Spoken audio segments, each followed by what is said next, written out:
Hey, I'm back at the Fitchburg Festival of Speed, the Cat 4-5 race, which is the Wisconsin State Crit in July of 2019. This is coming off a crash that I had in Toad earlier in the week, and you can see there's a crash ahead, which scares me. It scares this guy, and then I thought I was getting pushed over, but it just looked like I wasn't getting pushed over, and I decided to crash my chin into that curb. So I'm hoping this race goes better. Again, I do these videos to analyze them and to improve, so any constructive criticism is welcome. The format is that I had a couple goals I wanted to succeed at doing, one of which was a good starting position here. I couldn't clip in there for a second for some reason, but I did have much better starting position than I did in other races. I also wanted to make sure that I didn't sit behind any slowing riders. So this guy I didn't want to sit behind, so there I go, moving around him. And so again, that was, we'll talk about some of those goals in a little bit, but I did pretty decent in this race. Some of the prep I did for this race, it was incredibly hot and humid.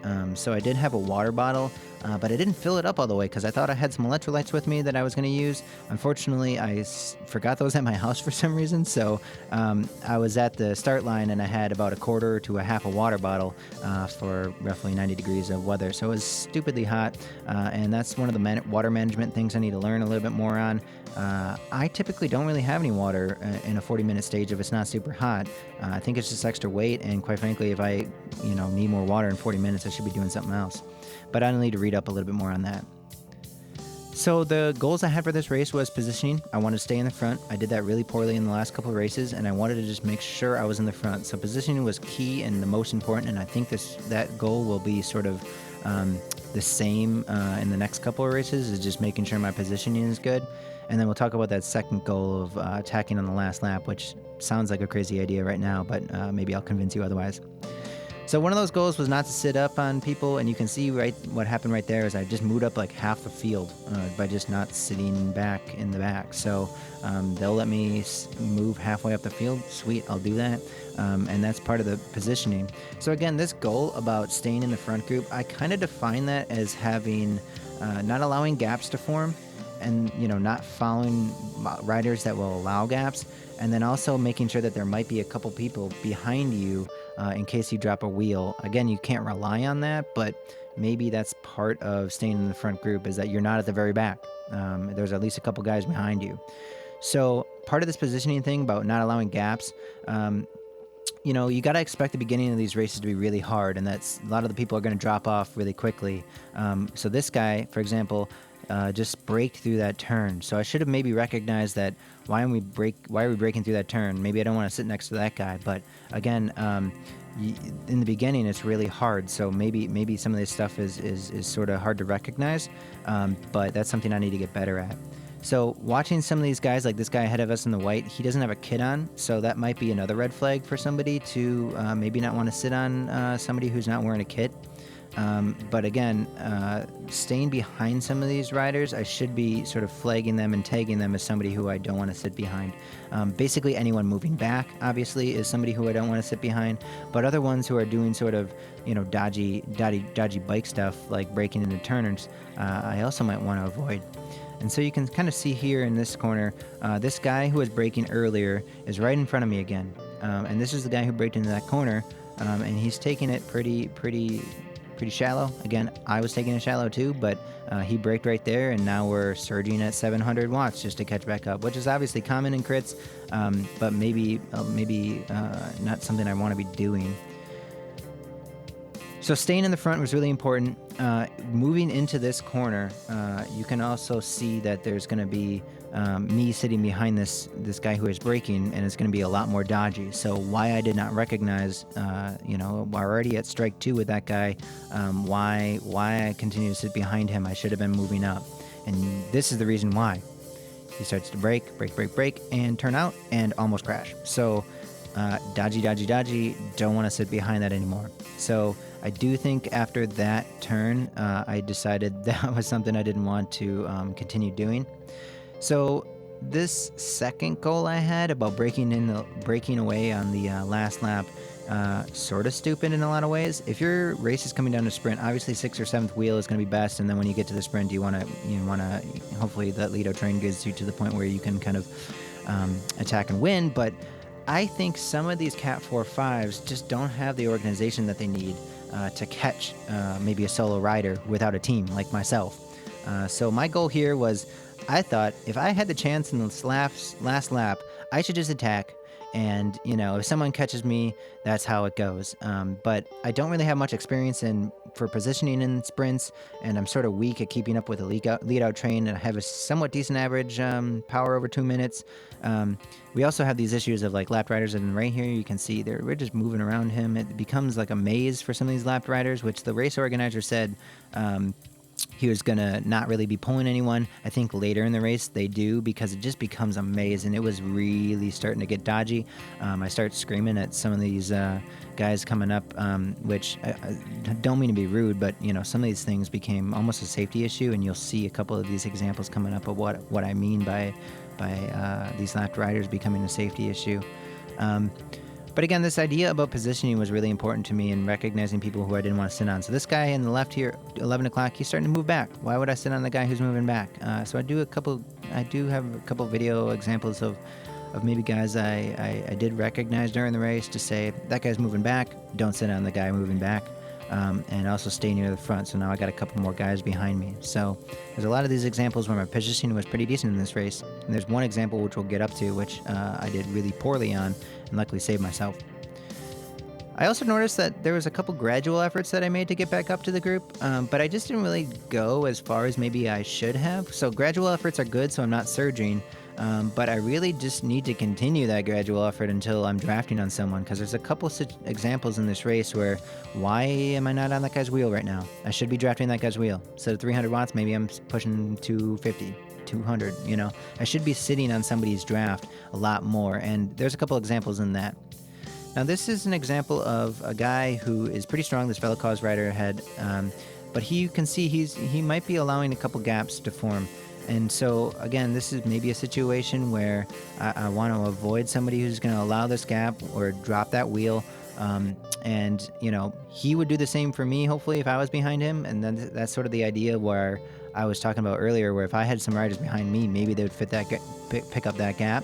So, you know, he might have been expecting me to do that, and I might have been expecting him to do that in a different situation. But you can't rely on that.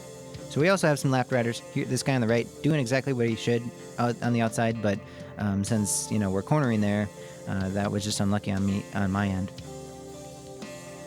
So this idea about keeping a few riders behind you, you really can't expect it, especially in team tactics. If they have a teammate ahead, they might drop a wheel, and because their teammate's ahead. So you can't really truly rely on this idea that keeping riders behind you. But if you're the last rider, that's dangerous, right? So if you're not in the front, you're in the back. And that's what I'm trying to... Oh, there's a lapped rider again. So it's starting to get, again, pretty dodgy. There's a lapped rider on the right there. There's a guy on a tri-bike. I don't know why he's on the course. I don't think he had a number, but I'm just a little confused on why there's a tri-bike on the course. And I sort of holler that out to some of these guys like, did you just see that? So there's a couple of situations that got a little funny. And again, recognizing some riders I don't need to sit on. This guy, why are you tucking at 31? Why are you tucking ever? There's no downhills on this course. Maybe I should recognize that. He's probably a strong rider. He's probably better than me. Whatever. But there are some red flags, right? And here's this guy without a kit again. These are maybe the guys I don't want to sit on. And nothing against them. They're probably really strong. And again, they're probably much better than me. But those are things that, you know, in a CAF 4 or 5, you can look out for. And this is why you really didn't want to sit behind this guy. This is the most important moment in this race. You can see this guy I'm sitting on, there's a gap between him and the guy with no kit. The guy with no kit has a gap ahead of him. So I decide I need to make a move. I can't let this gap. Look at how open this is. So I do exactly the right thing there. I burn that match. I'm not really even burning matches. I'm just still keeping a steady power. It's only like 250 there. So, but I do exactly what I need to. There's a little bit of a hill here, but I get back up to this group. So that was probably one of the key parts of this race that I decided, hey, I cannot allow that gap to happen. I need to catch up these guys, burn whatever I need to, or I'm going to lose and I'm going to be dropped. So that I was really happy with. I was really happy with how that situation had turned out. So this idea, again, keeping a few riders behind me, which basically means just don't be the last guy in this group, so that if you drop a wheel, you're completely dropped, period. And that might not be the right way to think about this, but I'm not exactly sure, so any comments would be great. Now this guy on the left, this guy in the blue kit on the left, this guy's named Jordan. I've ridden a couple races with him. He's always seems to be on the podium. He's a really strong rider. He's the team lead there. He's the guy who everyone's pushing for. I didn't recognize why he's pushing back, why he's sitting back. He's on my wheel right now, I believe. But he's somebody to watch out for. You see his teammate here in the upper right. I don't know if he was working. Nobody was really attacking at all this race because typical Cat 4-5, there's no attacking. It's just sort of boring group pace riding. So I wasn't sure what kind of tactics were going on, but that's something I need to keep an eye on, because you can see here on the left, Jordan moves back up. Maybe things are starting to get a little bit more serious. Maybe the pace is going to start getting pushed up again. But again, the guy on that team who I know is their lead guy is now getting back up to the front. Maybe I should be pushing up closer to him. Look at this guy. He's about to throw water in the tall grass. Bing. So he lost that water bottle. I don't know why he threw it off. It just, the things you see, you'll see him throw it again. He'll have another chance at that later in this race that you'll see throwing another water bottle. Hopefully not in the tall grass next time. So here you can see there's a couple small gaps here. Luckily I sit back on this guy's wheel, so I do get back on wheels after those turns pretty well. Oh, here he goes. Second chance. Throw it in the short grass. Woo-wee! I don't know why they do that, but I keep my water bottle on my bike. So this guy on the giant bike right here, why wasn't I sitting on that guy's wheel? I should have been sitting on the guy's wheel. The giant bike says, you're not going to take it, I'm going to take it. I should be fighting for position a little bit more. I see that a couple examples in this race. And this is where it gets really interesting. So I have 2 laps to go. You're going to see here, everyone slows down. I have no clue why. I don't know if they're braking. I don't know if they're playing a little cat and mouse, which really shouldn't be happening at this point. But you can see everyone slows down. I literally coasted all the way up to 2nd position, and now I'm going to be coasted to 3rd position. And this gets me to where that last goal of mine comes in. I wanted to break away in one of the last laps, and you'll see why I fail. I have 3 guys. We're not making any gaps, obviously, right now, and we're not attacking. Yeah, we got 500 watts there, but there's nobody. We're not really making any gaps. I do look back a little bit, and I should have maybe been drafting on that guys a little bit closer, but I think I looked back a few times, maybe once or twice, recognized that there's not really much of a gap, and I should have said, okay, right now, fail. You either commit now, attack, and do your goal. Don't second guess yourself. I don't think I was really all that cooked right there. I just sort of get into this default mode of conserve, and it's hard to get your mind out of it, because then everyone, the field is sort of then on you. So that's why I failed that last goal. See this guy on the left attacking? I should have jumped on that guy's wheel. I should have committed. I should have responded. Then the field's going to come up to the left. Maybe I should have moved over to the left. Everyone the entire race on the right side, so I didn't expect anyone on the left, but I should have seen it, moved over. So again, failing to respond to sort of attacks, failing to commit, especially in these last 2 laps were things that lost me the race. Now the field's of course swarming me. I'm pretty much just done at this point. I sort of gave up.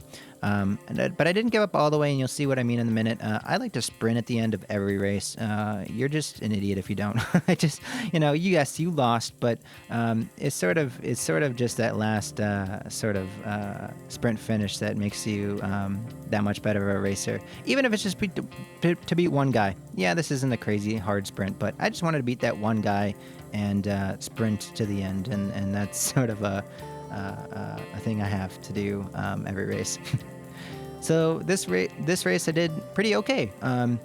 It wasn't that hard of a race, but the lessons I learned were to really make sure that good warm-up routine was timed properly right before the race, so that your heart rate is nice and high and you're nice and warmed up. I needed to do a little bit of better hydration for these conditions. But I think the biggest thing I learned is that I really need to commit to my plan. I get into this default mode of conserve and sit on wheels, when I should be saying, I've got it in me, I have the fitness, I need to commit, and I need to attack. My stats aren't that great, pretty average. So it was a pretty fun race. I hope to do it again next year. If you have any comments, please let me know. Where did I mess up? Where could I have done better? And as always, subscribe, and I will have another race hopefully soon. Thanks.